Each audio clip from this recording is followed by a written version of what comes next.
পিতা হরিচাঁদ গুরুচাঁদ প্রেমানন্দে হরি হরি বল।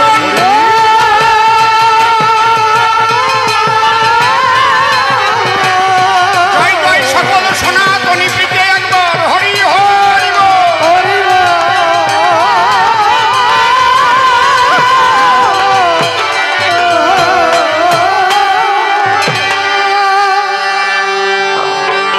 এগুলো বন্ধ করে রেখেছিলে কেন? হরি বল হরি বল হরি বল। হ্যালো, যদিও সূচি টুচি বলেছে, বিচি টিচি এগুলো বলেছে, এগুলো মানুষ হাসাবার জন্যে, কিন্তু প্রশ্নগুলো খুব গুরুত্বপূর্ণ করেছে নিঃসন্দেহে। খুব ভালো ভালো প্রশ্ন করেছে। একবার মহাপ্রভু বললেন হরিনাম ছাড়া গতি নাই। আবার যখন গেলেন রায় রামানন্দের ঠাই, সেখানে গিয়ে কান্তা প্রেমের শ্রেষ্ঠত্ব দিলেন কি কারণ? তাহলে বিশ্ববাসী নরনারী আমরা কার কথা কোনটা ধরি? কান্তা প্রেম করি না হরিনাম করি? ভালো প্রশ্ন করেছে। তারপর বলছে সব ধর্মেই স্রষ্টার শ্রেষ্ঠত্ব দেওয়া হয়েছে, কিন্তু জয়দেবের গীত গোবিন্দে শ্রীমতী রাধারানীকে বড় করা হলো কেন? 3 নম্বরে কি করেছে?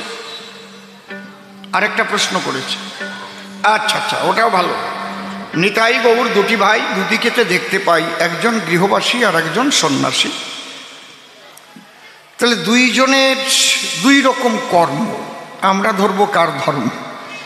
আমরা কি গৃহী হব না সন্ন্যাসী হব? তার জবাব চাই। ও আমার ভালো শিষ্য, খারাপ না, খালি বিসির গল্প কয় আর কি। আচ্ছা, ওই ব্যাপারটা একটু বোধে কম ছিল না? যখন দেখলো যে ছোট করে নাম ডাকলে ভালো লাগে স্ত্রীর, তাহলে ওটা ওর স্ত্রীর নাম বিচিত্রা, তাই তো? তো প্রথম বি বাদ দিয়ে যদি ডাকতো, কালিকের বাড়ি খেত, চিত্রা শুনছ, অচিত্রা, কি একটা মধুময় হতো না?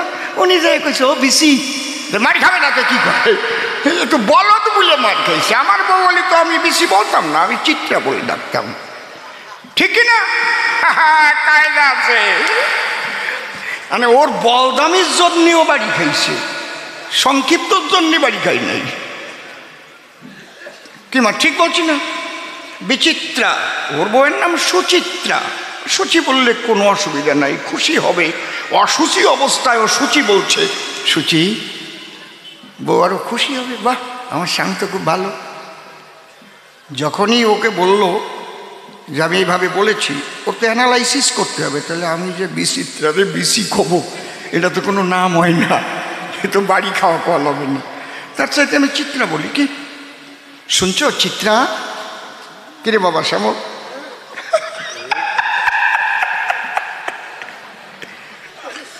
সত্যি কথা না? ভালো রস আছে, শিখে নিও, বুঝলে? সবাই শিখে নিও। ওই রকম যেন বাড়িতে বিসি মার্কা ডাক দিয়ে না, তারপরে বাড়ি খাইয়ে আসবা আমার দ্বারা। আমি কিন্তু ওই বিচার করতে যেতে পারবো না। হরি বল। এই জন্যে বুদ্ধির যৎসং বলং তৎসং নির্বুদ্ধিস্য কুত বলং। বুদ্ধিমান ব্যক্তি শুধু বলের দ্বারা তো হয় না, বুদ্ধির দরকার হয় না। এই জন্য ও নির্বুদ্ধিতার জন্য জাটার বাড়ি খাইছে। এই জায়গা কিন্তু অন্য কোনো দোষ না। ঠিক বলছি তো নাকি? বোঝা গেল তো? এর নাম হচ্ছে কবি গান। তুমি যেটা বলবা সেটা একটা কায়দা করে আমার জ্ঞানের দ্বারা একটা ভালো জায়গায় নিতে হবে। হা হা হা। হারমোনিয়ামটা আরেকটু মনিটরে যাও, পাচ্ছে না মনিটরে যাও, এইটাই যাও, একটু বাড়াও। বাড়েনি হারমোনিয়াম, মনিটরটা একটু যাও, বাড়ছে না। বাড়লি কবা নেই, যা আরেকটু দাও, হাত পড়ছে তো ওইটাই দাও, একটু দাও। অন্য জায়গা দিয়ে আঁকাইয়া না, কেতু কেতু হচ্ছে বগল। এই যে হাত পড়ছে, না আমার রস কমে নাই, আছে রস দেবা নেই। আমরা ভাবতেছি যে এই লোকের রসটা আবার কমিয়ে গেল নাকি?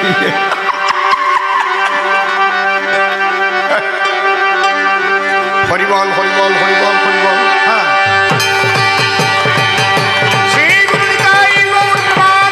আরেকবার হরি হরিব হরিব।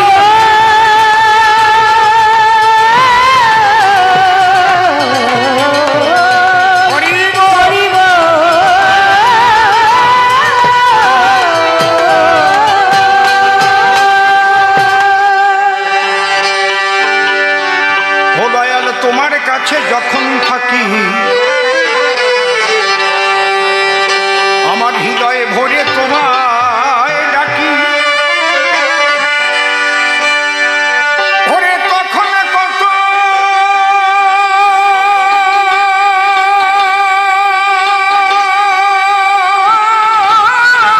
ভালো লাগে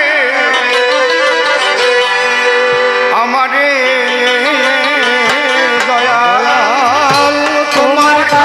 যখন থাকি হৃদয় ভরে তোমার ডাকি, তখন কত ভালো লাগে আমারে।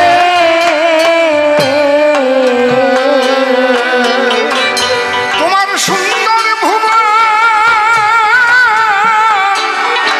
দর্শন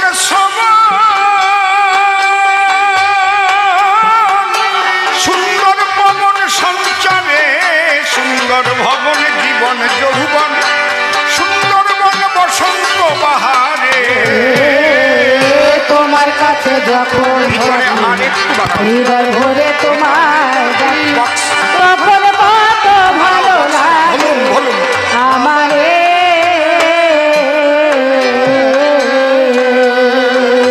তোমার সুন্দর ভবন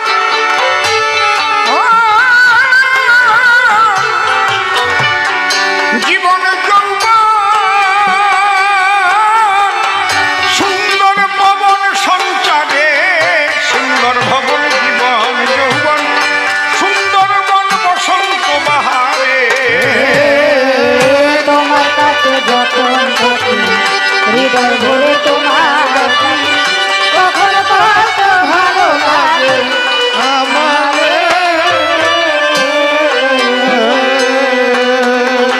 রাধা কৃষ্ণের যুগল পদ্ম হৃৎপদ্মে করে আরাধ্য শুদ্ধ চিত্তে প্রণতি জানায়। সাধুগুরু বৈষ্ণব হেরিয়ার যত পুরুষ নারী আমার ভক্তিপূর্ণ প্রণাম গ্রহণ করিবেন সবাই। মন রে একবার হরি বল, এ নাম দুর্বলের বল, নাম বিনে কি আছে বল এ ভব সংসারে। যে জন করে হরি চিনতে, হরি করে তার চিনতে, অন্তে জীবকে নিয়ে যায় সে ভব সিন্ধু পারে। তাই বলি মন রসনা তেজে বিষয়ে বাসনা, কেলে সোনার উপাসনা করসা। ওই যে হরি দিন বন্ধু পাইলে তার কৃপা বিন্দু, ভব সিন্ধু সেদিন হবিপাদ। মনশিক্ষা করে শেষ বক্তব্য করিব পেশ, সবিশেষ সবার মধ্যে জানাই নিবেদন। এখানকার যে কবি গান বহু পুরানো অনুষ্ঠান, ইতিপূর্বে অনেকবারই আমি দিয়েছি দর্শন। এবারও কর্তৃপক্ষের প্রাণের টানে যোগ দিয়েছি কবি গানে। নির্মল আর আমি এই দুইজন।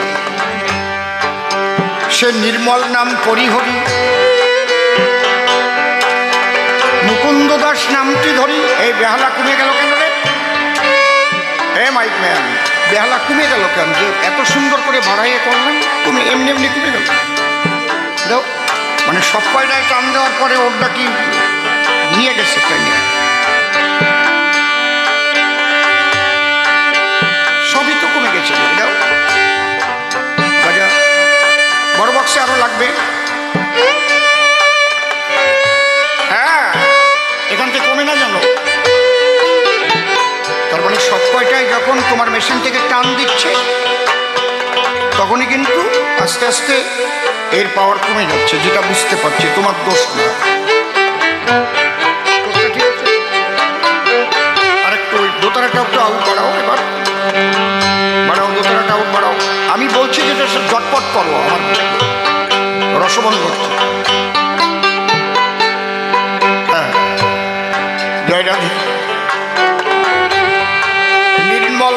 ত্যাগ করে দাঁড়ায় সভ্য সভা করে, মুকুন্দ দাস নাম সে করিয়া ধারণ। দাঁড়ায় সভ্য সভা মাঝ আমার নাম দিয়েছে কৃষ্ণদাস কবিরাজ। আমি সেই বৈষ্ণব চূড়ামণির শ্রীপাদ পদ্মে ভক্তিপূর্ণ প্রণাম করি অর্পণ। সেই মহামানবের ভূমিকাতে কথা বলতে হবে এসব হাতে জোর হাতে করি তাই আগে চরণ বন্দন। তুমি প্রভু কৃপা করে বসে আমার হৃদ মন্দিরে এ অধরে কৃষ্ণ কথা করো আলাপন। আমি তার উপরে দিলাম ভার, তারে করিলাম কর্ণধার, কাব্য সিন্ধু হব পার, অন্তরের একান্ত আকিঞ্চন। এইবার অসীম নাম পরিহরি, কৃষ্ণদাস কবিরাজ নাম ধরি। মুকুন্দ দাসের প্রশ্নের উত্তর করিবার কারণ, দ্বিতীয় প্রশ্নের সমাধান। প্রথম ধরলাম একটি গান, এই গানের রচয়িতা পাগল বিজয় সরকার। কত সুন্দর করে একটা অপরূপ দর্শন দিয়েছেন এই সঙ্গীতের ভিতরে। আমি করজোড়ে তাকেও জানাই নমস্কার। তোমার কাছে যখন থাকি হৃদয়ে ভরে তোমায় ডাকি, তখন কত ভালো লাগে আমারে দয়া। তোমার কাছে যখন থাকি হৃদয় ভরে তোমায় ডাকি, তখন কত ভালো লাগে আমারে।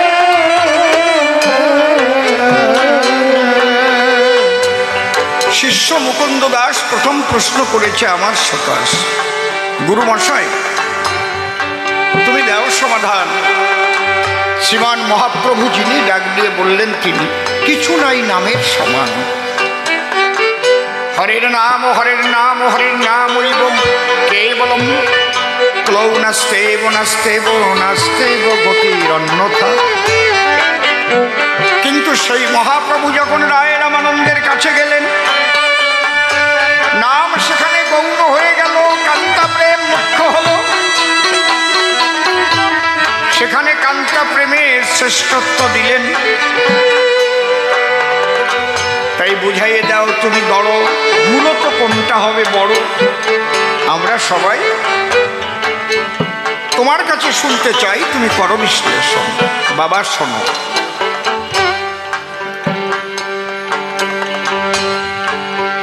নাম তো পরে, আগে বিশ্বাস আনো ভিতরে। যারা ঈশ্বর অবিশ্বাসী তারা কি নাম করে? প্রশ্নটা যেখান থেকে আরম্ভ করেছো তার আগের থেকে আমি আলোচনা দিলাম জুড়ে। দর্শনের মেইন পার্ট হচ্ছে লজিক। লজিকের দুটো দিক, একটা আস্তিক একটা নাস্তিক। নাস্তিক কাহাকে বলে? ঈশ্বর আত্মা জন্মান্তরবাদ আছে বলে যারা বিশ্বাস করে না কখনো। তারা কি বলে? তাদের অন্তরের অভিব্যক্তি সব হচ্ছে প্রাকৃতিক শক্তি, প্রকৃতির উপরে আর কিছু নাই, সমস্ত প্রাকৃতিক নিয়মে চলে। কিন্তু তারা যে কথাটা বলে, ভালো, আমি খারাপ বলছি না, কিন্তু একটু ভালো করে অ্যানালাইসিস করলে বোঝা যাবে নিয়ম শব্দটা যেখানে আসবে সেখানে নিয়মটা একজন থাকবে। আমার হাতে একটা টাইটান কোম্পানির ঘড়ি আছে। ঘড়িতে 3টে কাঁটা আছে, একটা সেকেন্ডের কাঁটা, একটা মিনিটের কাঁটা, একটা ঘন্টার কাঁটা। এই ঘড়িটা কি ইচ্ছা মতো তৈরি হচ্ছে আর কাঁটাটা ইচ্ছা মতো ঘুরছে? এটা কিন্তু সেটিং করে দিয়েছে।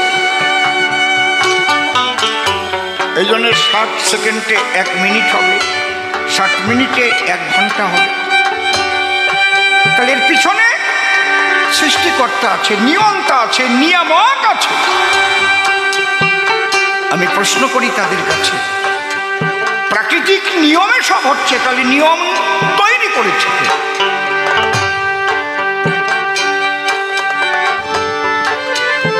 বসে শোনেন জ্ঞানবান, এত সুন্দর একটা অনুষ্ঠান। এই অনুষ্ঠানটা একটা নিয়ম মাফিক চলছে। কয়দিন নাম কীর্তন হবে, কয়দিন লীলা কীর্তন হবে, বাউল গান হবে কিনা, কবি গান হবে কিনা, কে আসবে, তার জন্য একটা হ্যান্ডবিল ছাপানো হয়েছে। এই মন্দিরটা তৈরি করা হয়েছে নিয়ম মাফিক হয়েছে না, নাকি অনিয়ম? তাহলে আস্তিকবাদী কাহাকে বলা হয়? যারা স্রষ্টাকে সৃষ্টি করে, স্রষ্টাকে বিশ্বাস করে যে সবার উপরে একজন স্রষ্টা আছে, এই বিশ্বাস নিয়ে যারা চলে তাদের আস্তিকবাদী বলে। নাম পড়ে বিশ্বাস বিনে বিশ্ব মাঝে ঈশ্বরের সাধনা হয় না। বিশ্বাস ভক্তি মুক্তির সিঁড়ি যুক্তি তর্কে নাগাল পায় না। তুমি যুক্তি দেবে, তাহলে কে এসে? তুমি দেখতে পাচ্ছ না কিন্তু আছে। যেমন তোমার মধ্যে কাম আছে, তুমি দেখতে পাচ্ছ না কিন্তু কাম আছে। তোমার মধ্যে লোভ আছে, তুমি দেখতে পাচ্ছ না কিন্তু লোভ আছে। তোমার মধ্যে ক্রোধ আছে, তুমি দেখতে পাচ্ছ না কিন্তু আছে। নৈশ শান্তি নিকেতনে মাতা পিতা দুইজনে মিলন রসাস্বাদনে যখন হয় মিলন, পিতার পিতৃসত্তা নেমে এসে আশ্রয় করে মায়ের গর্ভাবাসে। স্পার্ম ওভাম মিলে শেষে জায়গট ফর্ম করে হয় কোষ বিভাজন। তাই ধীরে ধীরে মাতৃগর্ভাধারে ওই ভ্রূণটা বেড়ে বেড়ে বেড়ে বেড়ে পরিপূর্ণ দেহ হয় গঠন। কোথায় চোখ হবে, কোথায় কান হবে, কোথায় নাক হবে, কোথায় মুখ হবে, কটা হাত হবে, কটা পা হবে, একটা পরিকল্পনা মাফিক হচ্ছে। স্রষ্টার সৃষ্টিকে দেখে বিশ্বাস করে স্রষ্টাকে আছে।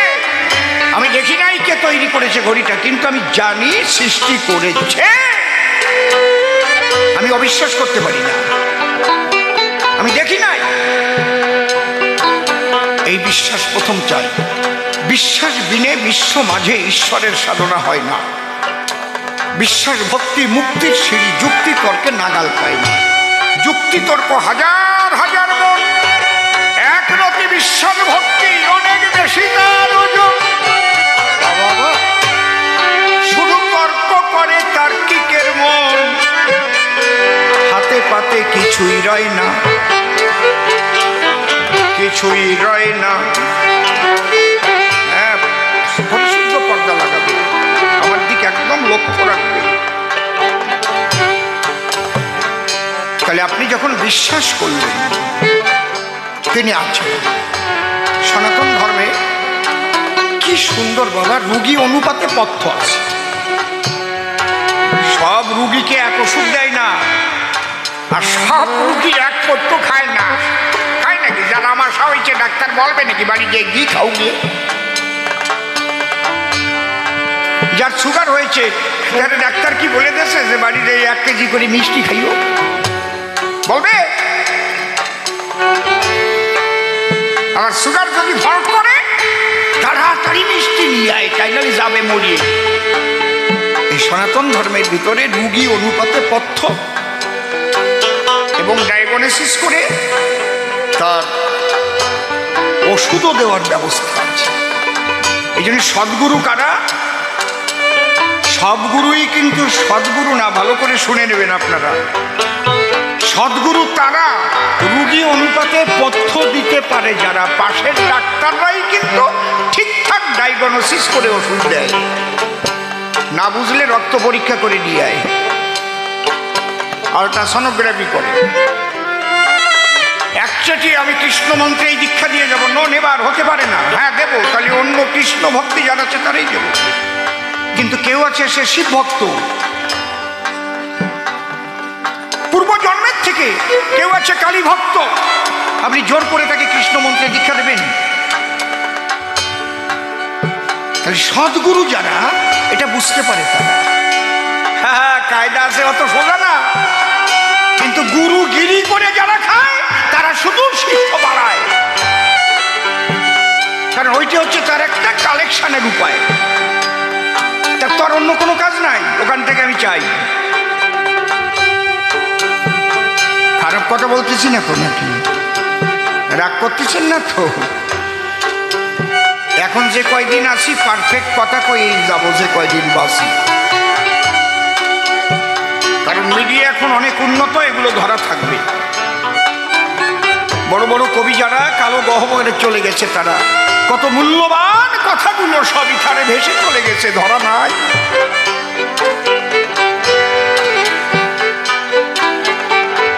কারণ এগুলো সদ্গুরু না পেলে আপনি বুঝতেই পারবেন না।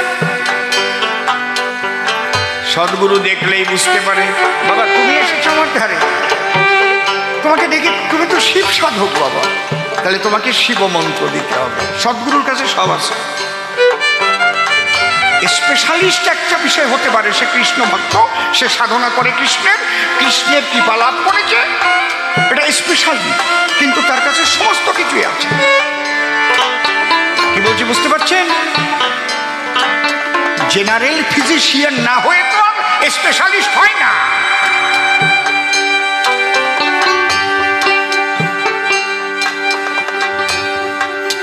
এইবার তুমি নাম পেলে,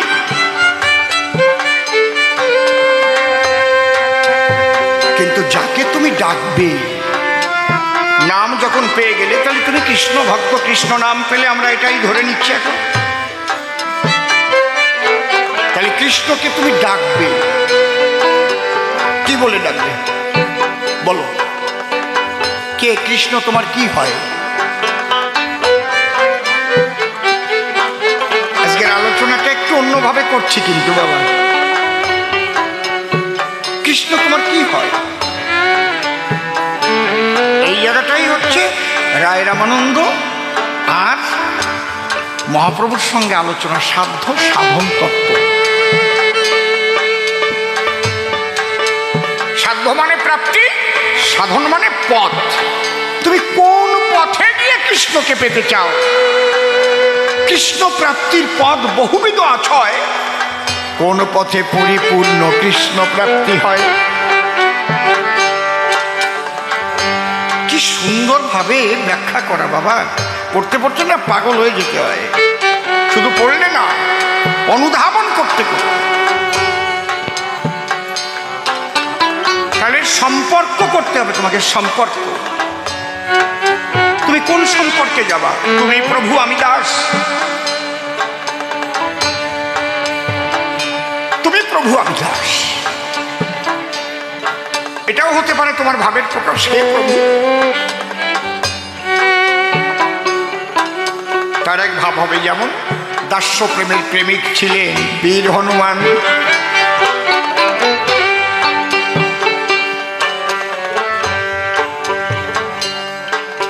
একটু মন দিয়ে শ্রবণ করবেন আজকের কবিগান, এখন বিচার হবে। ওমা কথা বলো না। যার যার ভাব তার কাছে উত্তম, তটস্থ হইয়া বিচারিলে আসে তার রতম। হনুমান রামকে পেয়েছে, যার যার ভাব তার কাছে উত্তম, কাউকে আমি ছোট করছি না, কিন্তু তটস্থ হইয়া বিচারিলে আসে তার রতম। তুমি যদি তাকে সখা জ্ঞানে ভাবো, হে প্রাণ সখা, এখান থেকে বিধিমার্গটা শেষ হয়ে যাবে। কারণ হনুমান বিধিমার্গের ভিতরে,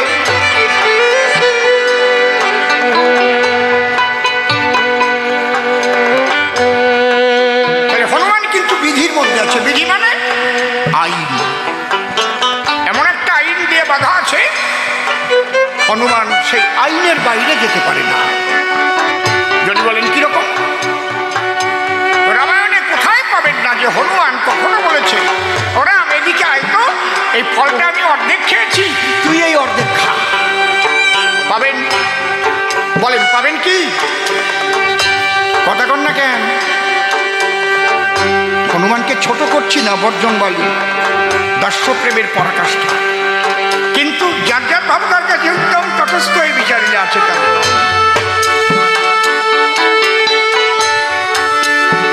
তাহলে সক্ষরসে যারা ভাববে, তাদের সঙ্গে আর একটু নৈকট্যতা বৃদ্ধি পাবে। নিজে খেয়ে গোপালের সেবা দেবে, আগে এক কামড় খেয়ে নেবে, এটা আমার গোবিন্দ সেবায় লাগবে কিনা, আমার কৃষ্ণ সেবায় লাগবে কিনা। কৃষ্ণ মিষ্টি হলে ভালো লাগবে না। আর এক ধাপ পরে বাৎসল্য ভাব বলে যাবে। তুমি বাৎসল্য ভাবে সেবা করতে পারো, তাকে তুমি নিজের সন্তান জ্ঞানে গোপাল ভাবে ভেবে তুমি সেবা করতে পারো। অনেক মায়েরা আছে গোপাল সেবা করে, খুব কঠিন, খুব কঠিন। পিতলের গোপাল খাটে শোয়াইয়ে আবার মশারি টানাই দেয়। পিতলের গোপালের মশা ঢোকে নাকি করে কামড়াতে পারে? এই বোধ আসলে আর তোমার গোপাল সেবা হবে না। কি কঠিন দেখেছে আমার গোপাল, আমার প্রাণের গোপাল, আমার গোপাল কষ্ট পাবে। একটু গলা ভাত রান্না করে দে, একটু মাখন দে।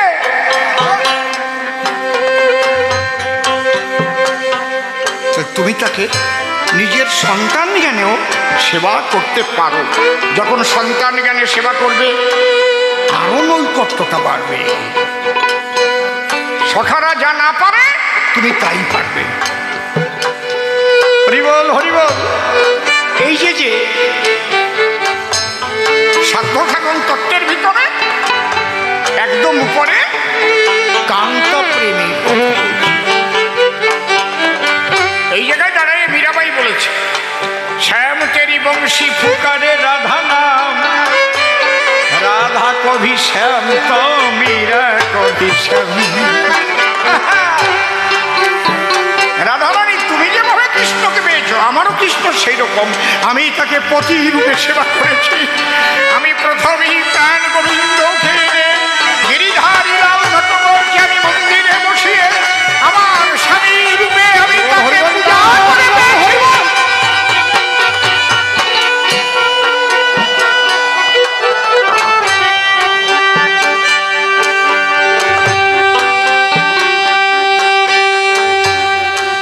এইবার কথা আছে, কান্তা শ্রেষ্ঠ, কিন্তু কান্তার মধ্যে আবার রতি অনুপাতে 3 ভাগ করা আছে। সাধারণে সামঞ্জস্য সামার্থ্য। সাধারণী কান্তা যারা নিজের সুখের জন্য তাকে ডাকে, তারা পার্থিব জগতে এসে সেই ধারা একটু অ্যানালাইসিস করে দেখুন সবাই। প্রত্যেক পুরুষ বিয়ে করে, যারা বিয়ে করে স্ত্রী আছে ঘরে, সব স্ত্রী কি স্বামী সুখে সুখী হতে পারে?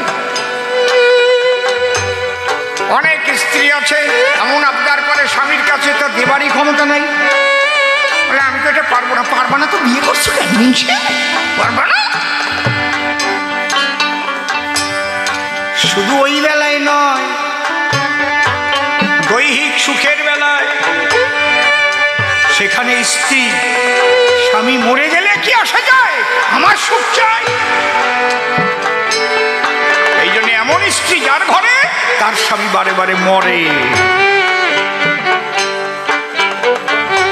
সামঞ্জস্যরতি কান্তা যারা হয়, তুমিও বাঁচো আমিও বাঁচি, তারা থাকে চলে এই অবস্থায়। আর সামার্থ্যরতির কান্তা যে হবে, সে একমাত্র তারই সুখ চাবে, আত্মসংবিবর্জিত হয়ে একমাত্র তারই সুখে নিমগ্ন রবে। তুমি বাসো বা না বাসো ভালো, তাতে কোনো দুঃখ নাই, তোমাকে বাসিব ভালো এই ভিক্ষা চাই।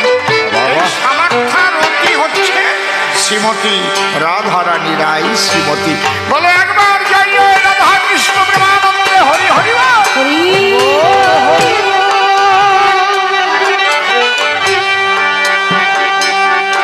কিছুটা বুঝাতে পারলাম, কিছুটা বুঝাতে পারলাম। এবার আপনারা তার সঙ্গে কি সম্পর্ক করবেন, এটা যার যার ব্যাপার। কোন সম্পর্কে আপনি ভজন করবেন, তিনি কারো কিছু নয়, আবার তাকে যেভাবে যে ভজন করে তাকে সেইভাবেই সে দেখা দেয়।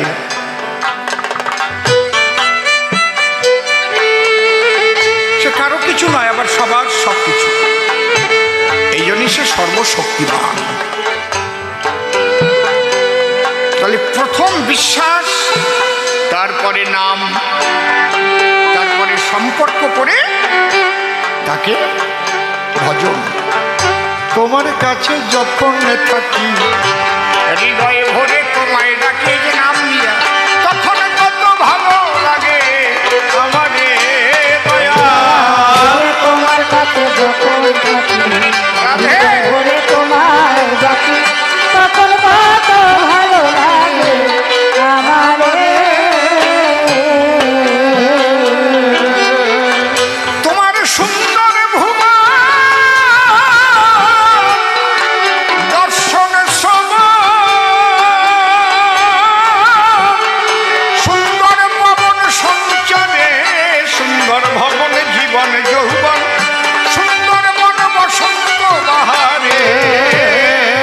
তোমার কাছে যখন থাকি হৃদয় ভরে তোমায় ডাকি, তখন কত ভালো লাগে আমারে।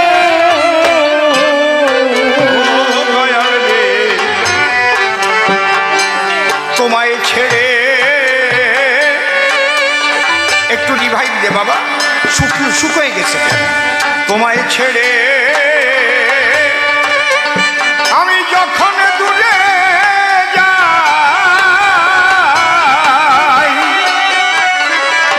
ওরে আমার কাজে আমার সাজে আমি বড় লজ্জা পাই। আয় দয়াল রে, তাহলে এই যে নাম, নাম প্রথমেও আছে, নাম শেষেও আছে। নাম তোমার লাগবে। নাম নামিকে আর দাও কেন, আবার কমাবা না, একদম কমাবা না, রিভাইভটা ঠিক থাকবে। মাঝে মাঝে তুমি নষ্ট করছো, আমি গানে গাইতে কষ্ট পাচ্ছি, কিন্তু আমি টিউনটা করছি, তুমি মাঝে হাত দিয়ে চেক করে কমিয়ে দিচ্ছ, এটা করছো কেন? হরি বল। হ্যালো, হ্যাঁ আরেকটু রিভাইভ। Hello, check. হ্যাঁ, এই টোনটা এরকম থাকবে, টিউনটা না, আমি না বলা পর্যন্ত হাত দেবে না কোথাও। এত সুন্দর মাইক, আমি কেন অসুবিধা বোধ করব তোমার জন্য? মাইকে তো কোনো জায়গায় কোনো ফরক নাই। হ্যাঁ, জয় রাধে।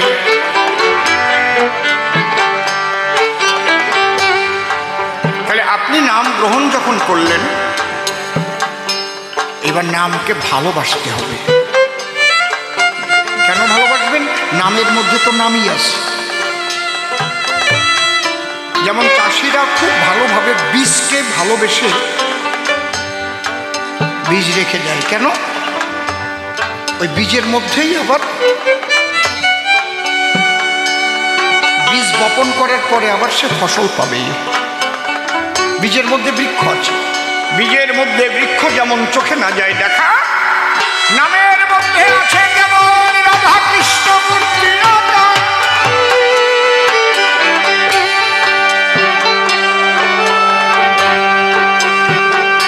নামকে তোমার ভালোবাসতে হবে। নাম কৃষ্ণ চৈতন্য রস বিগ্রহ পূর্ণ শুদ্ধ নিত্য মুক্ত অভিন্নাত্মা নাম। এই বোধটাকে জাগাতে হবে।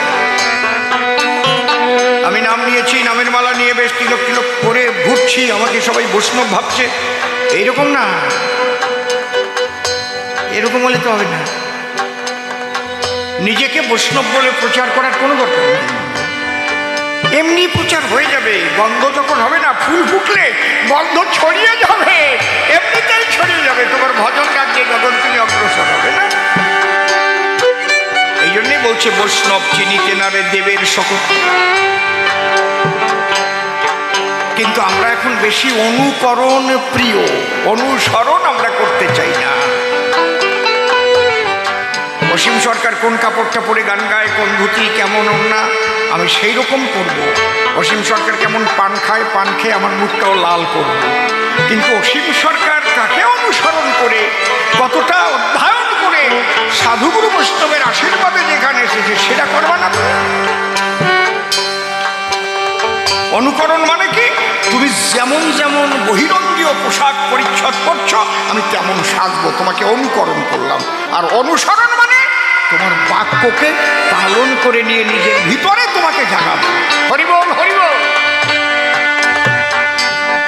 আমি অসীম সরকার বলছি কথাটা। আমি যখন প্রয়াত শ্রদ্ধেয় গুরুদেব রসিকবাবুর সঙ্গে ছাত্র হিসেবে ছিলাম, হাবড়াতে কবিগান হচ্ছে, আমি বাবু বসে বসে পা টিপছি। আস্তে আস্তে আস্তে আস্তে হঠাৎ এক ব্যক্তি এসেছেন, একদম রসিকবাবুর মতো মাথায় টুপি নেওয়া, গান্ধী টুপি, রসিকবাবুর কালারের পাঞ্জাবি, একেবারে ওইরকম সাদা ধুতি। রসিকবাবুর যে ব্যাগ নিয়ে চলে, একটা চামড়ার ব্যাগ পাতলা, ওইরকম একটা ব্যাগ, একদম রসিকবাবুর মতো পান খেতে খেতে ঢুকেছে, মানে একেবারে মনে হয় দ্বিতীয় রসিক আর কি। আমিও তাকাই পড়েছি, বাবুও তাকাচ্ছে, এসে প্রণাম করছে। বলছে না না না, প্রণাম করতে হবে না। কি ব্যাপার? আচ্ছা, আমি আপনার কাছে কবি গান শিখতে চাই। বাবু বলছেন, আপনাকে আর গান শিখতে হবে না, আপনি তো রসিক সেজেই এসেছেন, এখন গান গাওয়া আরম্ভ করে দেন আপনি। রসিক সরকার আপনি সেজেই আমার কাছে চলে এলেন, গান গাইলেই তো হয়ে যায়। না হয়ে সাজা, না হয়ে সাজা, তাদের জন্য আছে কিন্তু ঈশ্বরের দরবারে সাজা।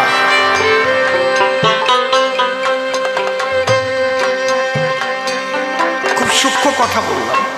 আমি যা না, আমি যদি সেই শ্বাস পড়ি, আমি যদি কালকে একটা সাব ইন্সপেক্টরের পোশাক পরি, এখানে তারা টারা লাগাই টাকায় একটা পিস্তল নিয়ে ঘুরে বেড়াই, তাহলে ধরা পড়বো না? সাধারণ ব্যাপার। তাহলে আমাকে বৈষ্ণবীয় পোশাক ধরতে হলে ভিতরটাকেও, বৈষ্ণবত্ব ভিতরেও জাগতে হবে।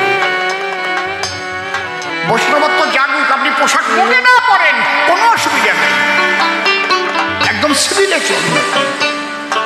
আপনার ব্যবহারে মানুষ বুঝতে পারবে তো মহা বৈষ্ণব। আরে বাবা, একটা মালাও গলায় নেই, তিলকও পরে না, টাই বেঁধে পড়ে, অপূর্ব মানুষ তো।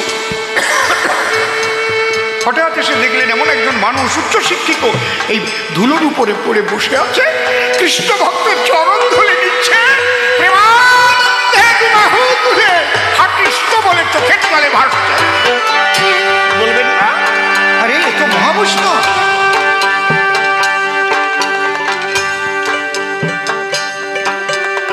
আমরা যেন অনুকরণ কম করি, অনুসরণ করি। গুরুদেব যে বাক্য দিয়েছে তাকে অনুসরণ করে যদি চলতে পারে, তাহলে গুরু শক্তি ভিতরে জাগবে। তাহলে গুরুদেব নাম দিয়েছে, গুরুদেব বলেছে বাবা এই নামের মধ্যে নারী আছে, নামকে ভালোবাসুন।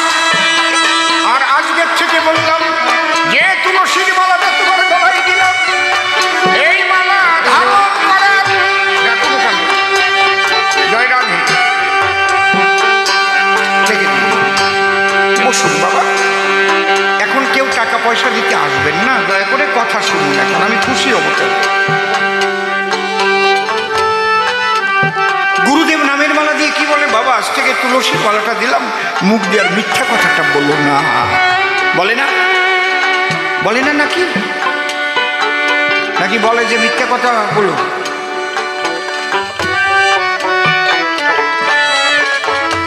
কয়েকজন দীক্ষা নেওয়ার পরে মিথ্যা বলে নাই? এই জন্যেই তো কোটির মধ্যে গুটি, খুঁজে পাবেন কটি। তাহলে প্রথম আপনাকে বাক্যটাকে সত্য রাখতে হবে। দ্বিতীয়, আপনি শিক্ষাগুরু আপনাকে তত্ত্ব দিল কি, বাবা ব্যভিচারে পিতৃধন যেন হরণ না হয়। দীক্ষাগুরু কৃষ্ণ আমার, শিক্ষাগুরু রাই, বৃন্দাবনের ভজন তত্ত্ব যাহার কাছে পাই। ঊর্ধ্বলিঙ্গ ঊর্ধ্বজনী ঊর্ধ্বরতি হয়, ঊর্ধ্ব না হইলে জীবে যাবে জমালয়। পুরুষের লিঙ্গ হয় মস্তকে রমণী, তাহা দিয়া খেলা করে দেব পদ্মজনী।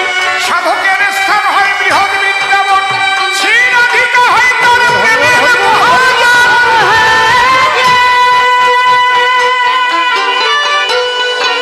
রাধে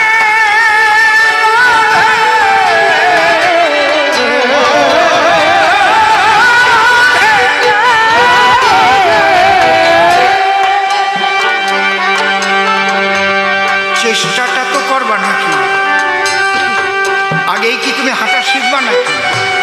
আষাঢ় তো খাবাই, আষাঢ় খেতে খেতেই তো হাঁটা শেখে। তুমি যদি চেষ্টাই না করো তাহলে শেষটা তোমার ভালো হবে কি করে? কৃপা মানে ক্রি ধাতু পা প্রত্যয় করে কৃপা শব্দ নিষ্পন্ন হয়েছে, করিয়া পাওয়া। তুমি যদি বাবা গুরুদেব নাম দিয়েছে আমি নামও করবো, মিথ্যাও বলবো, আর নারী সঙ্গ করে পিতৃধন নষ্ট করবো, আমার গোড়ার ডিম হবে, তোমার কিচ্ছু হবে না। জীবন মনে ওইরকম থাকে যাবা, কোটি কোটি কোটি কোটি জন্ম ওইভাবেই থাকতে হবে। এই জন্য অনুসরণ আর অনুকরণ এই জিনিসগুলো খুব ভালো করে বুঝতে হবে না। নাম কত বড় শক্তিশালী নাম।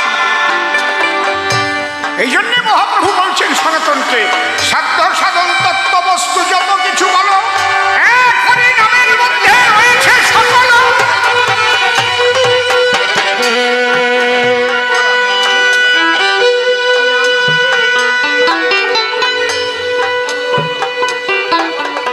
শ্যামল বৌদ্ধ নামে কেউ আছেন? বাড়ি কোথায়?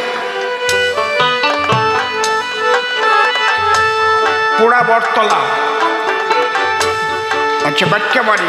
শ্যামল বৌদ্ধ নামে কেউ আছেন এখানে? দয়া করে তিনি বাড়িতে যান। মায়ের শরীরটা খারাপ, আমরা ঠাকুরের কাছে প্রার্থনা করি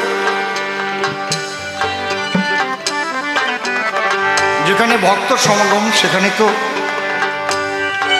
ভগবানের আগমনের একটা বাতাবরণ তৈরি হয় এবং এখানে নিত্য পূজা হয় রাধা গোবিন্দের ঠাকুর। এখানে যখন শরীর খারাপের খবর এলো, অসুস্থের খবর এলো, তুমি এই শ্যামলবাবুর মা যাতে অতি সত্বর সুস্থ হয় ঠাকুর, তুমি সেই ব্যবস্থা করে দিও। তোমার কাছে প্রার্থনা থাকে। জয় জয় ভক্তের মনোবাসনা পুণ্যার্থে একবার হরি হরি হরি বল।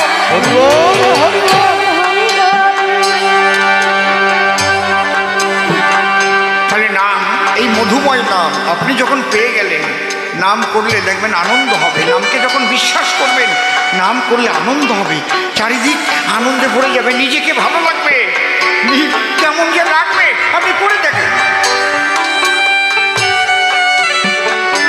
সমস্ত কাজের মধ্যেই মনে আপনার নাম জড়ানো থাকে। তুমি প্রভু ওরে কান্ডারি হও যা,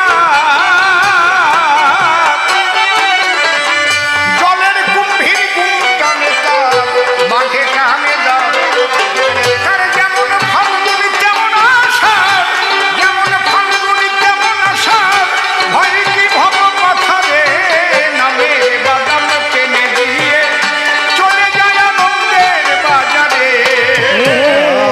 তোমার কাছে যখন থাকি, হৃদয় ভরে তোমায় ডাকি, তখন কত ভালো লাগে আমারে।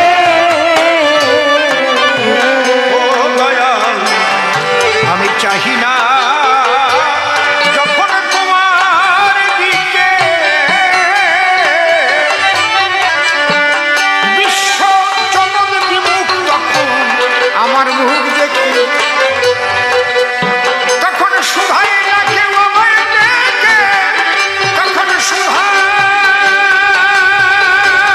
না সুধাই না কেউ আমায় দেখে, বঞ্চিত হই সকল ডালে, খালি হাতে ফেরে না কেউ দীনবন্ধু তোমার দুয়ারে।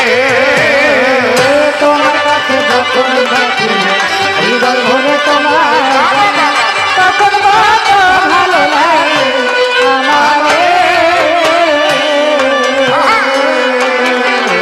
পাগল বিজয় বলে হে পরাণ প্রিয়,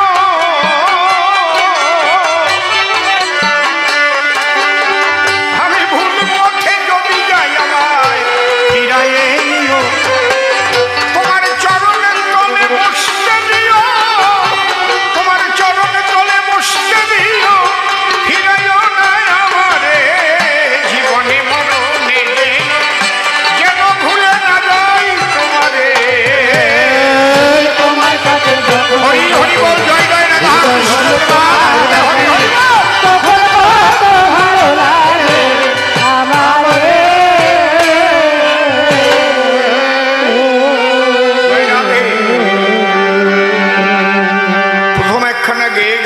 কিছুটা দিলাম সমাধান, ভক্ত প্রাণ করিলেন শ্রবণ।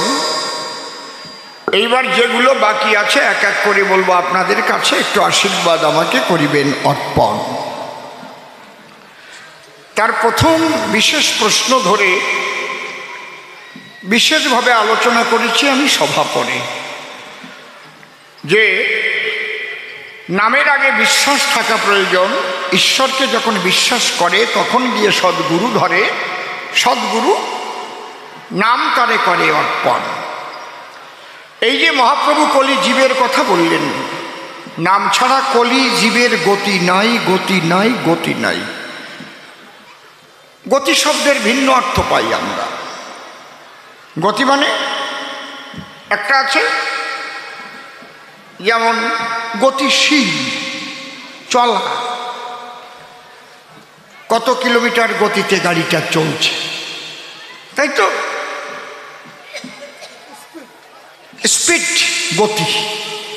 আর একটা গতি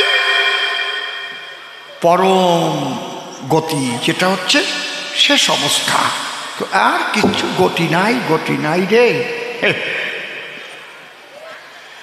তো জীব আছে তিন প্রকার, কাণ্ড বড় চমৎকার, মন দিয়ে কথাগুলো শোনা প্রয়োজন। একটা বদ্ধ জীব, একটা তটস্থ জীব, আর একটা মুক্ত জীব।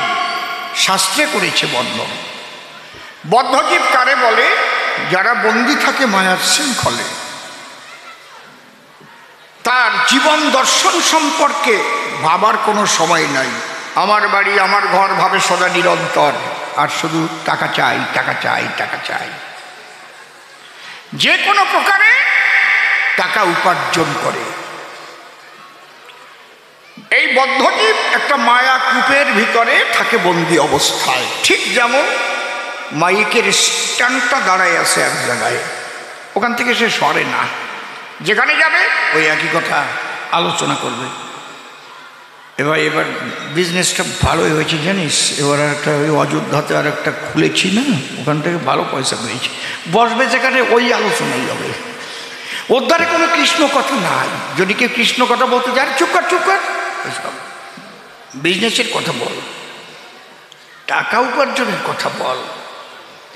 বদ্ধজীব যারা আত্মদর্শন সম্পর্কে চিন্তাহীন, তারা যে একদিন যাবে মারা, এই বোধটুকু তাদের মধ্যে জাগে না কখনো। নীতি নীতি জীবগণ যায় জমঘরে, তথাপি যাহারা থাকে ইহা মনে করে, আমরা তো চিরজীবী নাহি হব ক্ষয়, ইহার চাইতে কি আশ্চর্য বল মহাশয়। চোখের সামনে প্রিয়জন মরে, শ্মশানে নিয়ে পোড়াইয়ে তারে। হয়তো বাড়ি আসার পরে 2-4 দিন একটু শান্ত থাকতে পারে, আবার অশান্ত ভাব তার ভিতরে জাগ্রত হয়। নিজের চোখে দেখলে তাই একটা মানুষের পরিণতি, শেষ গতি এক মুঠ পোড়া ছাই। দেখার পরেও মানসিক আসে না কোনো পরিবর্তন। হয়তো বাবা মরে গিয়েছিল, শ্মশানে পোড়ায়ে 4 ভাই এলো, বাবার সম্পত্তি নিয়ে 1 মাসের মধ্যেই মাথা ভাগাভাগি আরম্ভ হলো। বাবা যে শেষ পর্যায়ে শ্মশানে গেল, তোমারও যে যেতে হবে এই বোধটুকি নাই। এই বোধটুক যদি থাকতো তাহলে 4 ভাই বসে মীমাংসা করে নিত। দাদা সবারই তো চলে যেতে হবে, ঝগড়া করি কি লাভ আছে? বাবা, তার বাবা, তার বাবা, তার বাবা, তার বাবা, চিরদিন এ জগতে থাকে না কো কেউ, চলেই যেতে হবে, আসবে যাবে মরণ সিন্ধুর ঢেউ। তে কারণে যে কয়দিন থাকি দুনিয়ায়, প্রেম প্রীতি ভালোবাসা নিয়ে যেন থাকি সর্বদাই। তাকে কথা আলাদা হবে, চলন আলাদা হবে, বলন আলাদা হবে। কিন্তু বদ্ধজীব যারা ওই সবের ধার ধারে না। তারা কত দুর্নীতি করে টাকা আয় করা যায়, কত মানুষের টাকা মারা যায়, কত কায়দা করা যায়, এই প্ল্যানের মধ্যে থাকে সব সময় আর কি, বুঝতে পারছেন? মাইডি একদম চোখ শুয়ে করছেন। আর তটস্থ জীব কারে বলে? জীবন নিয়ে চিন্তা এলে, আমি জন্ম নিয়েছি, আবার যাব চলে, তাহলে কোথায় ছিলাম, কোথার থেকে এলাম, কোথায় যাব, কে নেবে বলে তটস্থ হয় না। তটস্থ কি চিন্তা করছিস এত? আমি কে?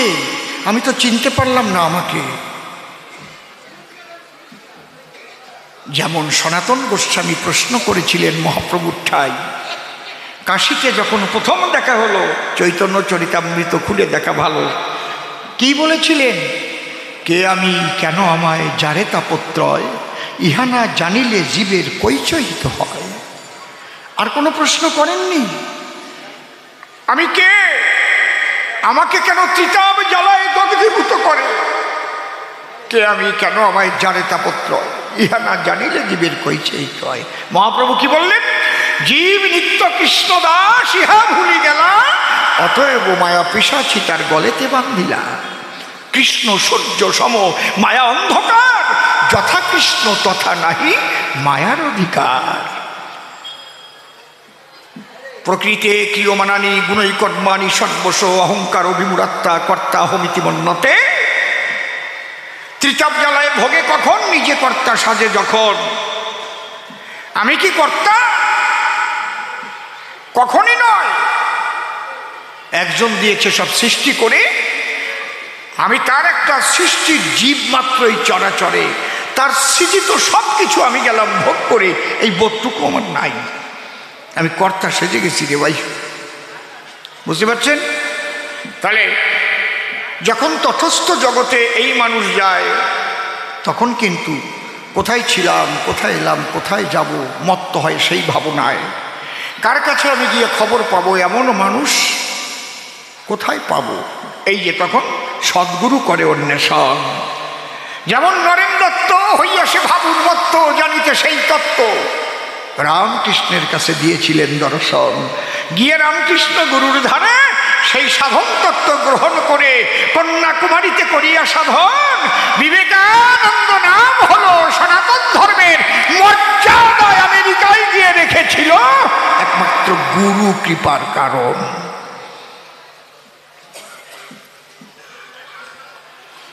যখন গুরুর দেওয়া সাধনাতে মত্ত হয়ে ধরাতে পরম সত্য জানিবারে পায়, চেয়ে দেখে তাই আমি অমৃতের পুত্র, অমৃতস্য পুত্রা আয়েধামানি দিব্যানি তস্তু। তার আর আনন্দের সীমা থাকে না রে ভাই। তখন বুঝতে পারে আমি তো আর দেহ নয়, আমি দেহকে করেছি আশ্রয়, কর্ম অনুপাতে আবার নূতন দেহ পায়। বুঝতে পারছেন কি বলছি? তাহলে এই যে কলির জীব কারা? বদ্ধ জীব যারা, এদের যদি গতি আনতে হয়, এই বদ্ধ অবস্থার থেকে যদি একে গতিশীল করতে হয়, তাহলে কি করতে হবে বলেন? একে কি করতে হবে? এইটার এখন হাঁটাতে হবে কি করিয়া? এতে বল প্রয়োগ করতে হবে। এই যে বল প্রয়োগ করছি, সামনের দিক চলতেছে, আর দাঁড়ায় থাকতে পারতেছে না। কিন্তু বসে শোনেন জ্ঞানী দল, ওর এই বস্তুর পদার্থের ভরের চাইতে যেন বেশি হয় আমার বল। যদি এর ভর বা ওজনের চাইতে আমার বল কম হয়ে যায়, আপনাদের আছে জানা, কাল কিন্তু আমার ঠেলায় ওই একটু সরবে না। 3 কুইন্টাল একটা চালের বস্তা নিয়ে এখন এই জায়গায় আমি পারি দিন বড়ি গুতুগুতি করে সরাতে। বলি সবার পাশাপাশি আমার বলের চাইতে ওর ভর বেশি, ওজন বেশি।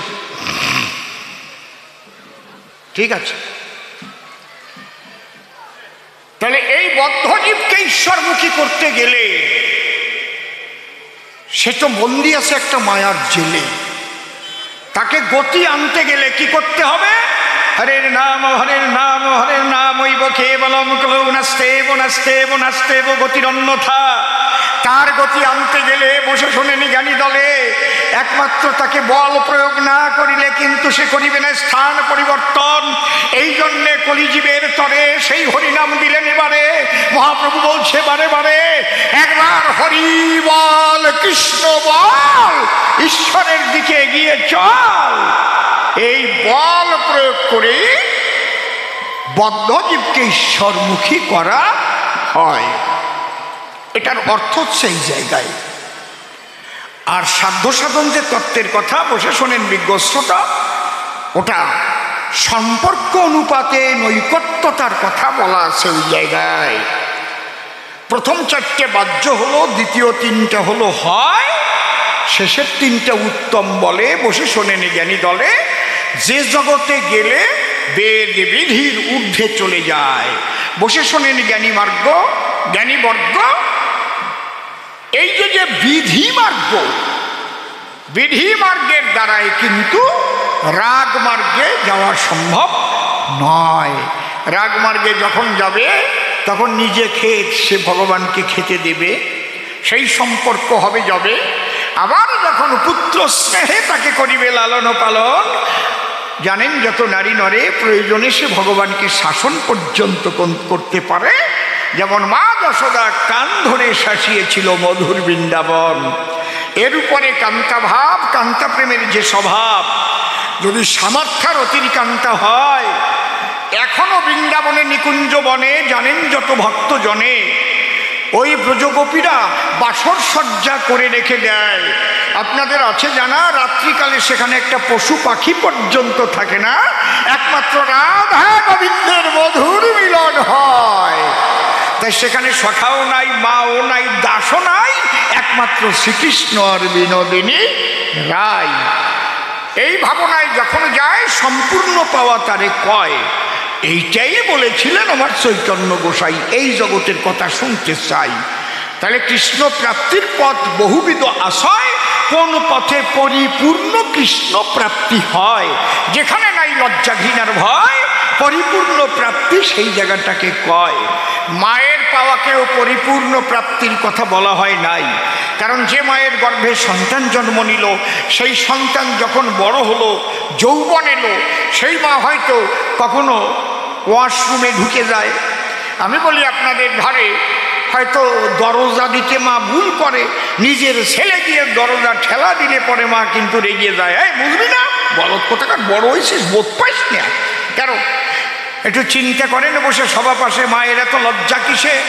মায়ের গর্ভেই তো ওই সন্তানের জন্ম হয়েছিল মহাশয়, মায়ের স্তন দুগ্ধ করে পান বড় হয়েছে ওই সন্তান, কিন্তু তথাপিও ওই সন্তানের অঙ্গে যখন যৌবন এলো, সন্তানকে দেখেও কিন্তু মা লজ্জা পেয়েছিল। কিন্তু কান্তারসে নিমজ্জিত হইবে যখন, লজ্জা ঘৃণা ভয় থাকে না। বসে শোনেন জ্ঞানী জনা, পরিপূর্ণভাবে রাধা কৃষ্ণের মধুর বৃন্দাবনে হয়েছে মিলন। সেইভাবে যারা ভজন করে সেইভাবে পেতে পারে তারে। এ নিয়ে আর বেশি বলবো না। প্রথমবারে দ্বিতীয় প্রশ্ন করেছি উত্থাপন, দাঁড়িয়ে বলি আপনাদের কাছে প্রথম আলোচনার মধ্যে খানিকটা জবাব হয়ে গেছে যে রাধা রানীর শ্রেষ্ঠত্ব দেয় কি কারণ। আমরা বেদ বেদান্ত শাস্ত্র গ্রন্থ অধ্যয়ন করে দেখতে পাই যে একমাত্র স্রষ্টার উপরে কেউ শ্রেষ্ঠ নাই। কৃষ্ণ সর্বশ্রেষ্ঠ হয়, কিন্তু জয়দেব কেন রাধার দিল জয়, কিশোরীর দাস মুই পিতবাসীতে সন্দেহ যার, কোটি কোটি জনম করিলে ভজনে বিঠাই ভজন তার। এ কথাটাই তো সর্বসার। এখান থেকে যদি আমি করি শুরু, শ্রীকৃষ্ণ শ্রীমতী রাধারানীকে করেছেন তার প্রেমের গুরু। বুঝতে পারছো? রতিভেদে ভক্তভেদ পঞ্চপরকার, শান্ত দাস্য সখ্য বাৎসল্য মধুর রতিয়ার, গুণাধিক্যে সাদাধিক্য বারে পঞ্চরসে, শান্ত দাস্য সখ্য বাৎসল্য মধুরেতে বৈশে। এই মধুর প্রেমের আধারিণী যার নাম রাধারানী, মধুর কান্তারসে নিমজ্জিত থাকে সর্বক্ষণ।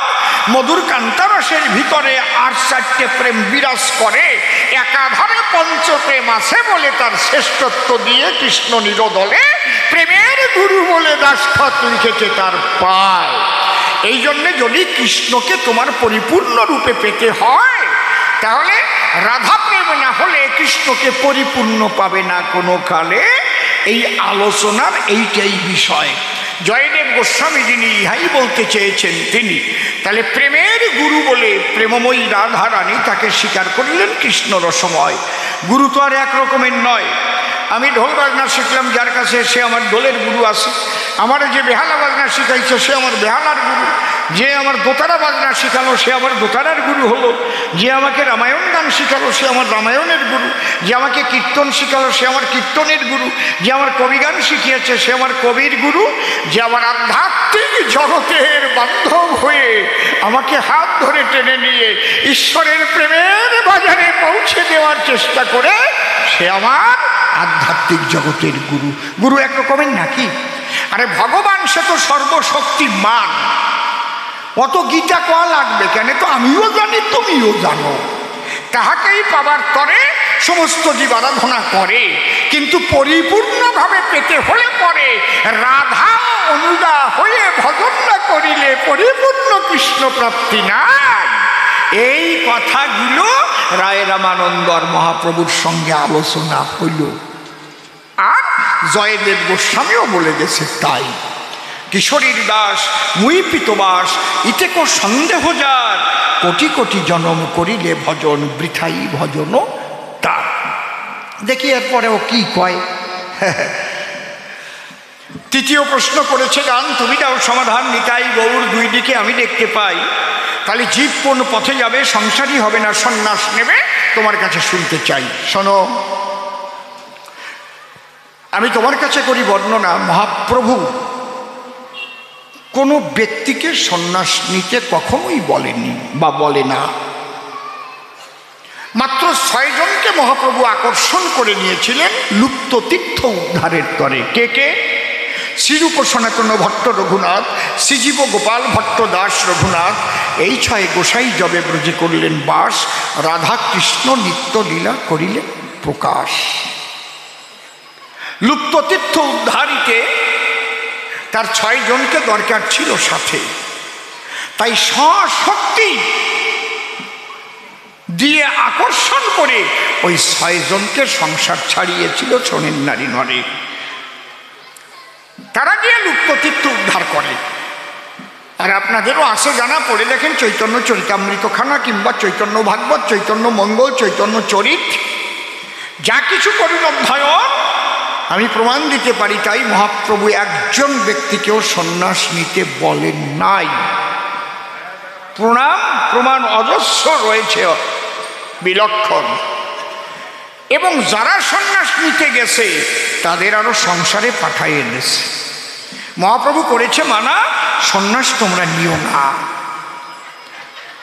গোবিন্দ ঘোষ সন্ন্যাস নিতে মহাপ্রভুর কাছে যায়। এখান থেকে তো সে জায়গা বেশি দূর নয়, অগ্রদ্বীপের গোবিন্দ ঘোষ নাকি। মহাপ্রভু তাকে একটা কাজ দিল। প্রথম কি তাকে শ্বাস দিল? না, তুমি কথা লবে, আমার সেবার পরে আমার একটু মুখ শুদ্ধি জোগাড় করে দেবে, কি একটু হরিতকি। প্রথম দিন সেবার পরে হরিতকি আর খুঁজে পায় না কোনো প্রকারে। খুঁজতে খুঁজতে একটা হরিতকি যখন পায়, অর্ধেক মহাপ্রভুকে দিয়েছিল, অর্ধেক বহির্বাসের কোণে বেঁধে রেখে দিল। পরের দিন মহাপ্রভু যখন আবার মুখ শুদ্ধি চায়, বহির্বাস হতে ওই অর্ধেক খুলে নিয়ে হাতে সঙ্গে সঙ্গে মহাপ্রভুর সেবাতে দেয়। বলে দাঁড়াও, কালকে এত কষ্ট করিয়ে ঘণ্টাখানেক ধরিয়ে তারপরে তরিত কি দিলে, আজকে ফসাদ করিয়ে পাইয়া কি করি? ডাক দিয়ে কয় মহাপ্রভুর কাছাকাছি, হ্যাঁ প্রভু তোমার লাগবে না তো, তাই অর্ধেক আমি কাটিয়ে আসলে বাঁধিয়ে রাখছি। কয় বাড়ি যাও, বাড়ি যাও, সংসার করো। কেন? গোবিন্দ ধরে বলি তোমার কাছে, তোমার মধ্যে এখনো সঞ্চয়ের প্রবৃত্তি আছে।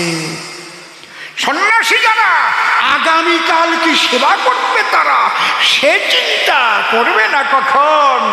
নিবেদিত হবে ঈশ্বরের পায়, সব চলে তার ইচ্ছায়।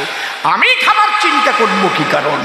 তাহলে আমি বুঝে দেখলাম তোমার মধ্যে সঞ্চয়ের প্রবৃত্তি আছে। তুমি চলে যাও, বিয়ে করো, সংসারে গিয়ে ভজন করো, ঠাকুর বিশুদ্ধ ভক্তিতে সংসারেই আসবে তোমার কাছে। তারাই দিল নাকি মিথ্যে কথা না সত্যি কথা? এত সোজা না। চৈতন্য চরিতামৃত পড়ে দেখো মহাপ্রভু কি বলছে। দুর্বার ইন্দ্রিয় করে বিষয় গ্রহণ, দারু নারী হরে জৈসে মুনিরূপী মন।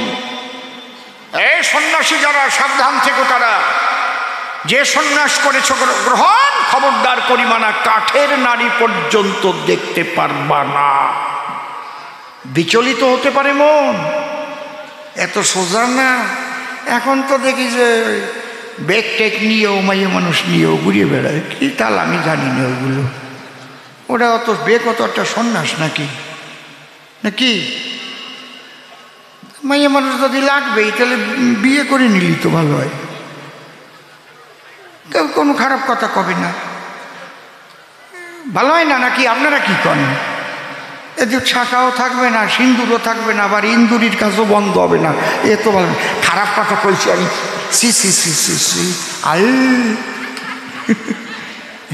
আমার কষ্ট পাইলে নাকি? মাঝে মাঝে 2-1 ফুট না দিলি তো হয় না, জাগিয়া ওঠে না তাহলে আরে কিলিমিলি করে উঠেছে মাঝে মাঝে। তাহলে যদি তোমার নারী লাগে বলি তোমার পুরো ভাগে, তাহলে নারীকে সেইভাবে স্ত্রীর সম্মান দিয়ে রেখে ভজন করলে তো কোনো অসুবিধা নাই।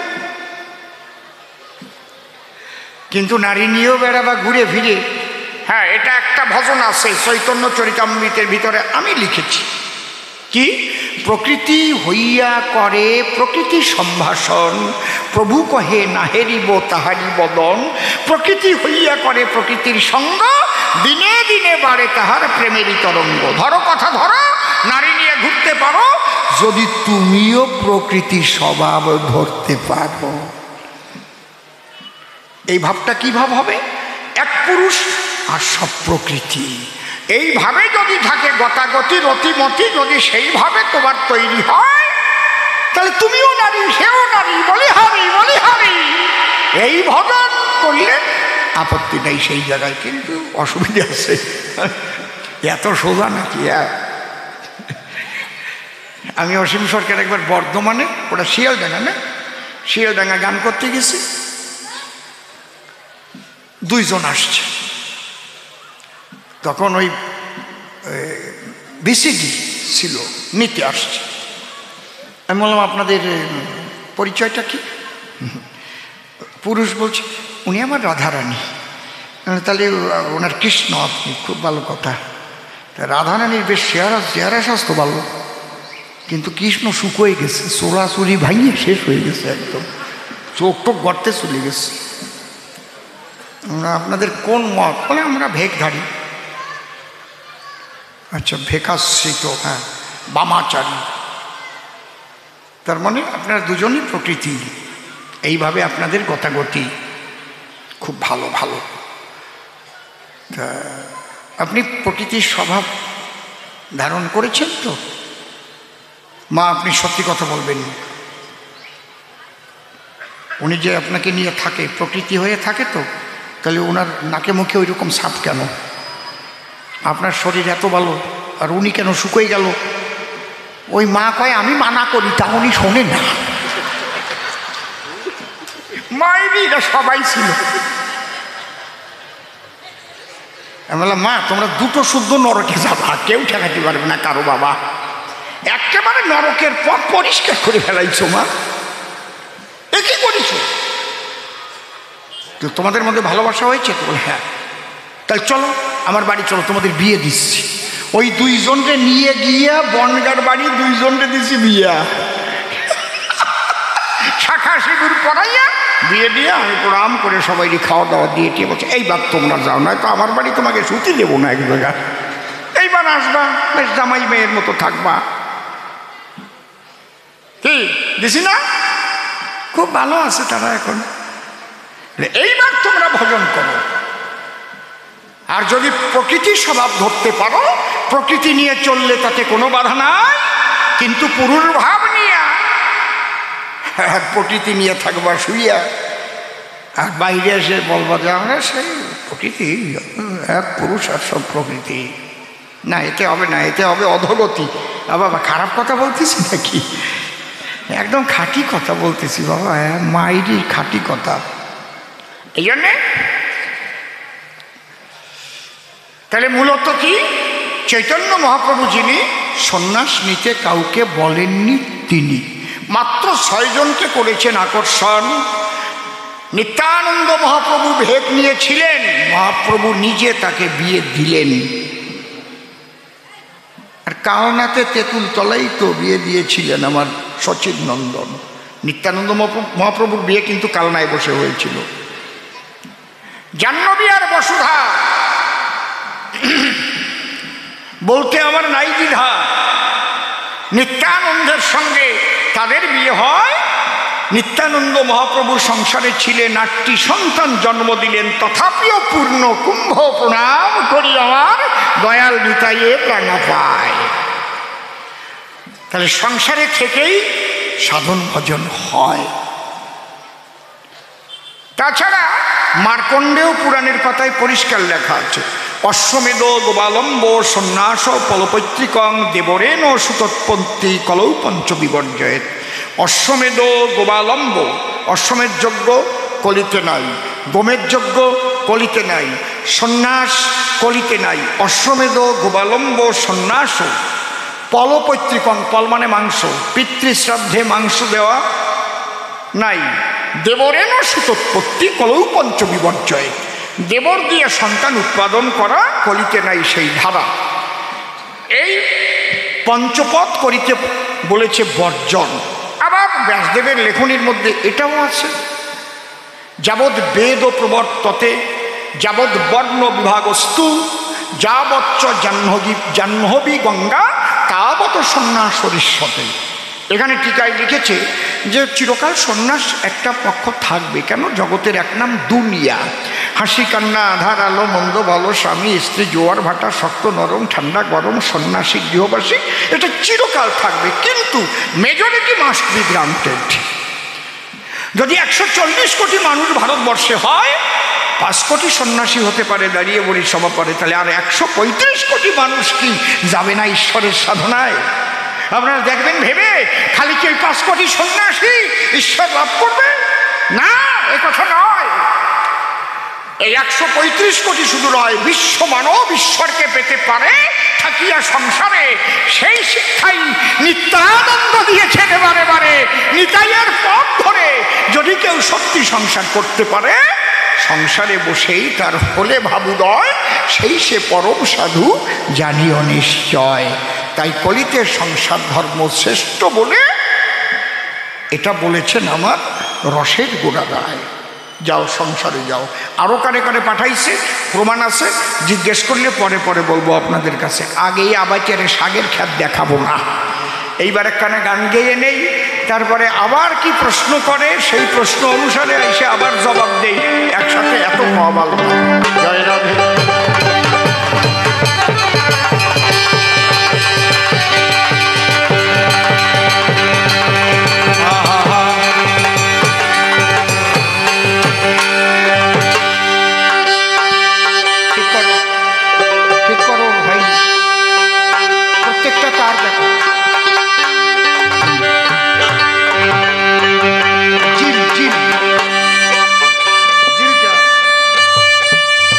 राधे राधे बढ़िया।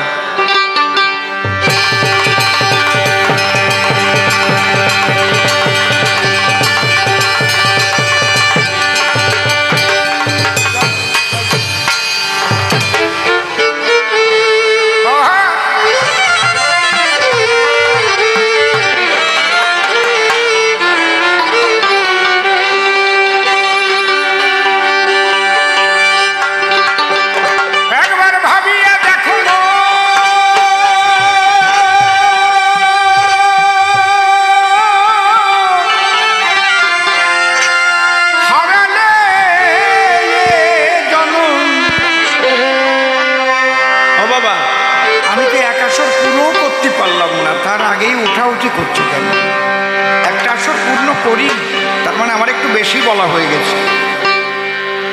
একবার ভাবিয়া দেখো হারালে জনম মরে কি মানুষ আর হবি রে মনুয়া, কি ভাবিছ বসে তরি গেলে খসে সেই হরি কথা কবে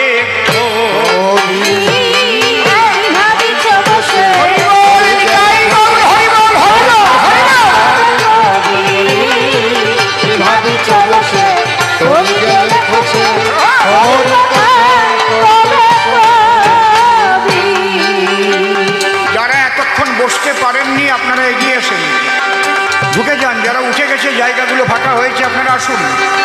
কবিগান অনেকক্ষণ হবে, কেবল 2 আসর চলছে, আরো 2 আসর হবে। ও এরপরে ঢুকবে, নূতন নূতন প্রশ্ন করবে, আর্গুমেন্ট করবে, আমি আবার আসবো, তার জবাব দেবো, তারপরে মিলন হবে। ভাবিয়া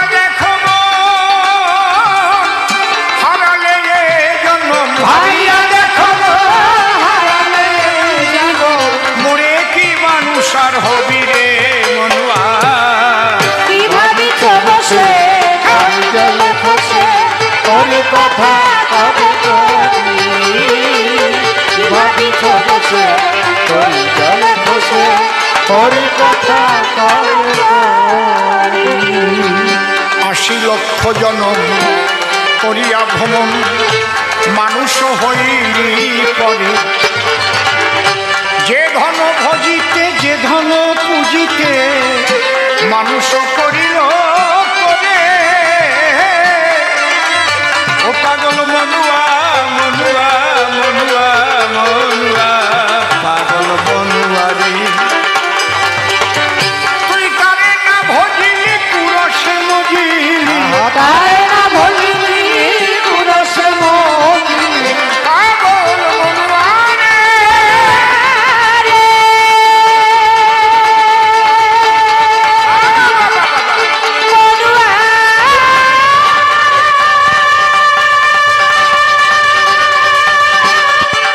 হরি হরি হরি হরি হরি হরি হরি হরি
ছিল কথা ভুলিয়া গেলি তা যে রতন দিল সাথে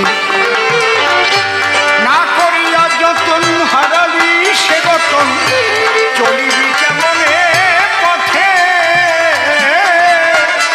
পাগল মনুয়া মনুয়া মনুয়া মনুয়া পাগল মনুয়া রে পথহারা হয়ে ব্যথার ডালি বয়ে তুই পথহারা হয়ে ব্যথার ডালি বয়ে মায়া কূপে ডুবি দিবি রে মনুয়া কিভাবে বসে তোরি গেলে খসে হরি কথা কবে কবি কিভাবে বসে তোরি গেলে খসে হরি কথা কবে কবি সে ধন তোর কাছে এখনো রয়েছে জাগাতে পারিলে তারে শ্যাম কালো শশী বাজাইবে বাঁশি শুনিবি পড়ানো ভোরে কিন্তু সোনার টিয়া পাখি দিয়ে গেলে ঘাটে সোনার টিয়া পাখি দিয়ে গেলে ভাই এই সোনার টিয়া পাখি দিয়ে গেলে আরে না খুঁজিয়া পাবি রে মনুয়া কিভাবে বসে তোরি গেলে খসে হরি কথা কবে কবি কিভাবে বসে তোরি গেলে খসে হরি কথা কবে কবি গুরুর ধরে জগত মাঝারে নাম বিলাইছে ডাকি সেই গুরুর দেওয়া ধন করিলে ভজন ধরা দিবে অধম পাখি তাই অধম শিল্পায় ভবা পাগলার জয় অধম শিল্পায় ভবা পাগলার জয়। অধম শিল্পায়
করেছিল দান, আমি এক এক করে ধরে ধরে দিয়েছি সমাধান। প্রথমবারে বেশি বলা নিষ্প্রয়োজন, এইবার একটা দরকারি কথাই আছে, শোনেন ভক্তগণ। এত সুন্দর মন্দির, এত সুন্দর এখানে অনুষ্ঠান, একমাত্র হয়েছে আপনাদের সকলের অনুদান। অনেক দিয়েছেন, আরো দেবেন, দিলে পরে হবে না আপনার ব্যয়। ভালো কাজে দিলে জমা থাকে আয়েরই খাতায়।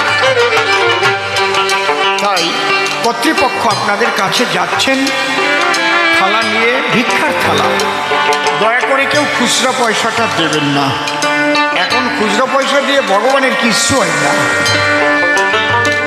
এই জন্যে যার যতটুকু দেবার সাধ্য আছে সাধ্য মতো দেবেন আপনি। আমি বলবো না আপনি 200-500 টাকা দিন, যেটুকু পারেন। যদি 10 টাকা দিতে পারেন তাই দেবেন ভাই। আর 100 টাকা দেওয়ার যোগ্যতা থাকলে কম দেবেন না। তাই যিনি কেমন দেওয়ার যোগ্য তিনি কেমন দেবেন, কতটুকু দিতে পারেন আপনি নিজে নিজে ভাবেন। আর একটা কথা না বললে নয়, আমাদের এই কবি গান আজকের যে অনুষ্ঠান, এই অনুষ্ঠানে ব্যয়ভার বহন করছেন শ্রীকৃষ্ণ লজ। শ্রীকৃষ্ণ লজ, সেই লজের মালিক